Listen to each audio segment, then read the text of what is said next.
9 things you never knew about GTA 3's development.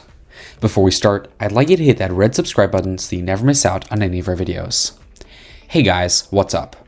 Welcome back to GTA Robot. Number 9. Changes that were made because of 9/11. GTA 3 came out less than 2 months after the terrorist attacks on New York City's World Trade Center on September 11th of 2001. Because of the strategy, several elements of the final product were quickly changed or removed entirely. For years, rumors swirled about what was exactly taken out. According to a Q&A on Rockstar's website, the game was only about 1% different because of the attacks.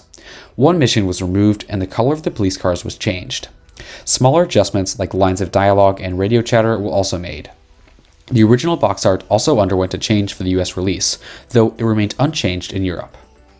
Number 8. The Ghost Town. One part of the map is supposed to be inaccessible. Dubbed Ghost Town, it is the area where the opening bank robbery takes place. The developer made and shoved it somewhere they thought players would never be able to reach. However, through some tricky maneuvering, you can reach this area, although there is nothing to see. It becomes part of urban legends surrounding GTA 3, with some theorizing it was cut content. Rockstar later laid these rumors to rest, confirming that it was only ever meant for the introduction. Number 7. Multiplayer was planned in the early stages. Rockstar doesn't do something unless it feels like it can do it right. The idea of multiplayer was toyed with in the game's early stages of development, but was trashed before the concept got off the ground. The studio said that it wanted the multiplayer to be as fun as the single player, so it wasn't fully implemented until GTA 4, though San Andreas also had a small multiplayer component. Now, GTA Online, which takes place with GTA 5's Los Santos, is one of the most popular live games ever, so it looked like waiting paid off. Number 6. Renderware Game Engine. The 3 PS2 GTA games run on the Renderware engine from Criterion Games. This engine powered tons of games, most of which you'd never think have anything in common. In addition to the Burnout series, Max Payne 2 from Remedy Games also runs on the same engine, and the 3D Mortal Kombat games of the generation utilized it too. The following generation introduced the Rage engine, which is still in use by Rockstar Games. Number 5. Liberty City was not meant to be New York City. Liberty City is supposed to be an amalgam of major American cities.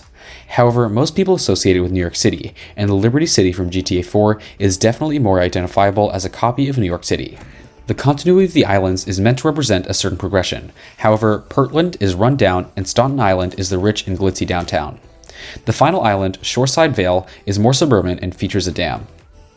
Number 4. Why Claude is silent. Claude is a completely silent protagonist. In a Q&A, the developers state that this was purely done because they were busy putting resources towards other parts of the project. The massive amount of spoken dialogue and motion capture data was unprecedented at the time, so having talking protagonist would have been just another challenge to add to the pile. At the time, silent protagonists were not so uncommon. Number 3. Darkle. One cut character who gained notoriety through the years is Darkle. He looks unkempt and was planning to be a mission giver. The developers removed him after cutting too many of his missions to the point where he was no longer an integral part of the story. Some theorize that he was part of the cut content taken out after 9/11, but this has since been confirmed as false. Number 2. It was the best-selling game of 2001 and the second best-selling game of 2002. Being the best-selling game of 2001 is no small feat.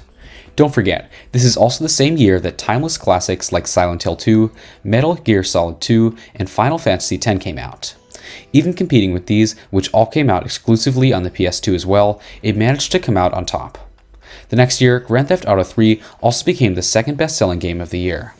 It was only beaten by Grand Theft Auto Vice City, so the developer and publisher Take-Two can consider it a double victory. Number 1. The game had a cartoonish style at first. Early screenshots of the game show a more cartoonish look. It wasn't exactly on par with the Simpsons aesthetic, but it was not as grounded as the final product. No exact reason was given for why this was changed. Ultimately, Rockstar Games goes for realistic graphics. The studio's most recent release, Red Dead Redemption 2, is nearly photorealistic when you gaze upon some of its vistas. We wonder if the game would have been as iconic if it retained the cartoonish look of the early prototype. That brings us to the end of our video. I hope you enjoyed it. Hit like if you did, and don't forget to subscribe to our channel so that you don't miss any of our videos in the future. Also, watch the 2 videos there on your screen because I'm sure you'll love them. With that, I'll see you in the next video.